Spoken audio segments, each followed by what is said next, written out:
Assalamualaikum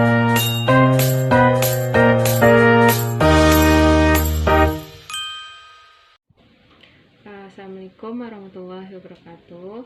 Alhamdulillahirrahmanirrahim. Assalatu wassalamu ala asrofil anbiya'i wal mursalin wa ala alihi wa sahbihi rasulillah jamain.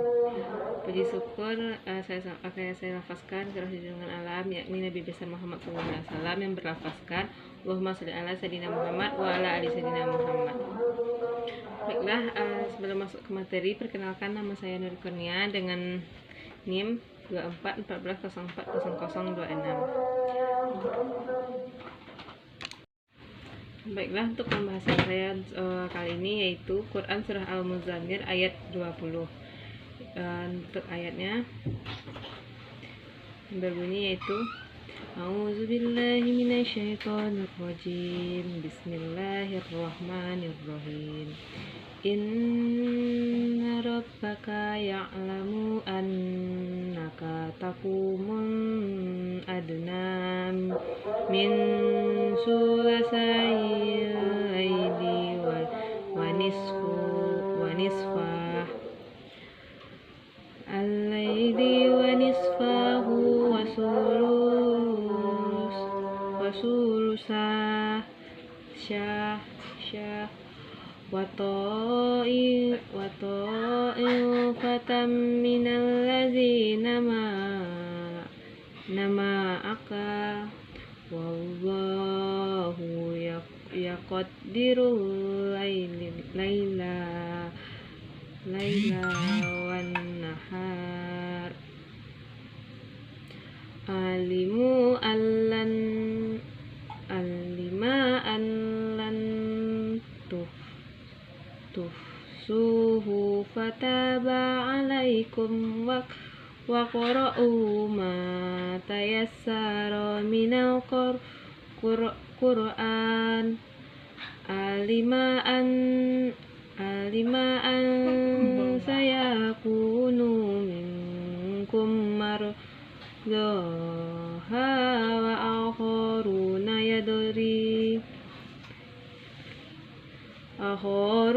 yadribuna fil ardi yabtaguna min fadlillahi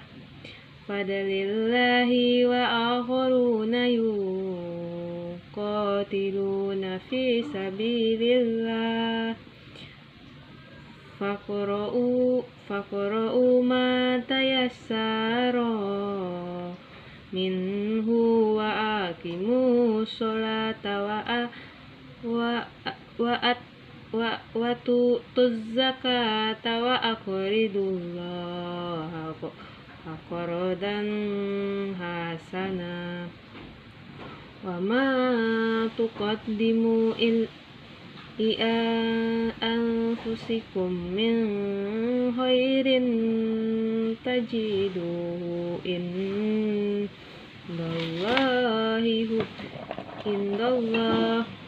wa khairan wa a'zamu ajra wastaghfirullah innallaha ghafurur rahim. Yang mana itu artinya, sesungguhnya Tuhanmu mengetahui bahwa engkau Muhammad berdiri sholat kurang dari 2/3 malam, atau setengahnya, atau sepertiganya, dan demikian pula segolongan dari orang-orang yang bersamamu. Allah menetapkan ukuran dalam malam dan siang. Dia mengetahui bahwa kamu tidak mampu menghitungnya, maka Dia memberikan keringanan kepadamu. Karena itu bacalah apa yang mudah bagimu dari Al-Quran.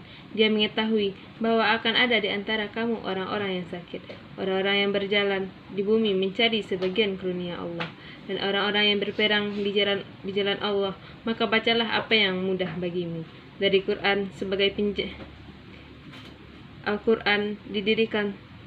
Dirikanlah sholat, tunaikanlah zakat, dan berikanlah pinjaman kepada Allah sebagai pinjaman yang baik. Kebaikan apa saja yang kamu perbuat untuk dirimu, niscaya kamu akan mendapat balasannya di sisi Allah sebagai balasan yang lebih baik dan lebih besar pahalanya. Dan Mohonlah ampunan kepada Allah, sesungguhnya Allah Maha Pengampun, Maha Penyayang. Selanjutnya itu asbabun nuzul surah Al-Muzammil ayat 20, di mana surah ini berkaitan dengan turunnya keringanan dari Allah kepada Nabi Muhammad dan para sahabat setelah mereka selama kurang lebih 1 tahun melaksanakan Qiyamul Lail dengan sangat panjang sebagaimana diperintahkan pada ayat-ayat awal surah ini. Pada masa itu, Nabi dan sahabat bangun hampir sepanjang malam untuk melaksanakan sholat malam, membaca Al-Quran, serta berzikir sehingga hal tersebut menjadi sangat berat bagi sebagian dari mereka. Terutama bagi sahabat yang bekerja di siang hari, yang sedang sakit, atau yang memiliki tanggung jawab di lain.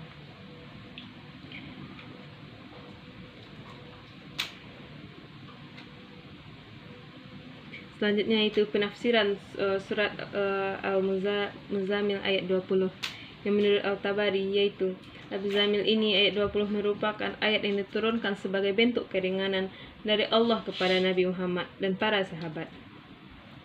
Selalu sebelumnya mereka diperintahkan untuk melaksanakan salat malam dengan durasi yang panjang. Pada awal masa umat Islam, salat malam dilakukan oleh Nabi dan para sahabat hingga 2/3 malam, setengahnya atau sepertiganya. Dan hal ini menjadi beban berat karena sulit menghitung bagian-bagian malam secara tepat, terutama karena panjang dan pendek waktu malam dan siang terus berubah. Selanjutnya Ibnu Katsir, di mana menjelaskan bahwa perintah Allah dalam ayat ini menunjukkan bahwa Allah mengetahui bahwa Nabi dan para sahabat bangun dan sholat malam hampir sepanjang malam, kadang 2/3, sepertengah, dan sepertiga malam, namun mereka kesulitan mengukur waktu malam dan tepat. Allah mengetahui bahwa manusia tidak selalu mampu melakukannya secara kesinambungan, sehingga Allah menurunkan ayat ini sebagai penghapus kesulitan dan penggantian kewajiban menjadi ibadah sunnah dikerjakan sesuai kemampuan. Selanjutnya menurut Al-Qurtubi, di mana merupakan ayat yang menutup surah ini dengan takhfif, keringanan, dan merupakan bukti kelembutan syariat Allah kepada hambanya. Pada masa awal turunnya surah, salat malam merupakan kewajiban yang berat bagi Rasulullah dan para sahabat, sehingga mereka berusaha bangun sepanjang malam, bahkan ada yang hampir tidak tidur. Namun Allah mengetahui bahwa mereka tidak mampu terus-menerus menjaga ibadah tersebut karena sulit menentukan bagian malam dengan tepat, apalagi panjang dan pendeknya malam berubah-ubah.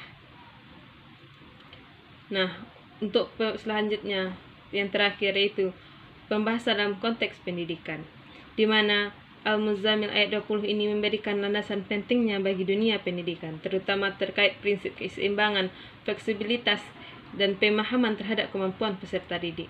Ayat ini menjelaskan bahwa Allah mengetahui adanya variasi kemampuan manusia. Ada yang mampu melaksanakan ibadah malam dalam porsi besar, tetapi ada pula yang hanya sedikit. Dalam konteks pendidikan, hal ini menegaskan bahwa setiap peserta didik memiliki perbedaan kemampuan, kondisi, dan latar belakang, sehingga pendekatan pembelajaran tidak dapat disamaratakan. Guru dituntut untuk memahami potensi keadaan dan kesibukan murid, lalu melakukan penyesuaian strategi belajar agar lebih manusiawi dan efektif. Yang pertama, ada nilai keringanan dan kemudahan dalam beragama, yaitu menurut penjelasan Kemenak, ayat ini menunjukkan bahwa Allah tidak menghendaki kesulitan bagi hambanya. Yang kedua yaitu nilai keseimbangan dalam tugas dan kehidupan. Menurut penjelasan oleh Departemen Agama, menjelaskan bahwa manusia harus menyeimbangkan antara ibadah, pekerjaan, dan kehidupan sosial, bukan hanya fokus pada aspek saja. Selanjutnya itu nilai kesadaran akan penguasaan Allah, di mana penutup ayat ini menegaskan bahwa apapun kebaikan yang dilakukan manusia, Allah mengetahuinya. Dan nilai ini mengajarkan kejujuran, integritas, dan motivasi internal untuk terus berbuat baik tanpa mengharapkan pujian manusia. Selanjutnya nilai tanggung jawab pribadi. Manusia diperintahkan untuk melakukan kebaikan untuk dirinya sendiri, bukan sekadar mengikuti orang lain. Menekankan bahwa ayat ini mengajarkan tanggung jawab individu dan mengembangkan diri. Dan selanjutnya yaitu nilai sabar dan keteguhan dalam ibadah. Walaupun ada keringanan dalam qiyamul lail, ayat ini ditetapkan mendorong manusia untuk tekun bertahap dan berdisiplin. Nilai sabar dan istiqomah ini termasuk pokok pendidikan akhlak dan tafsir Kemenak. Baiklah, hanya itulah yang dapat saya sampaikan. Kalau ada salah dan jangan, saya mohon maaf. Saya sudahi. Wassalamualaikum warahmatullahi wabarakatuh.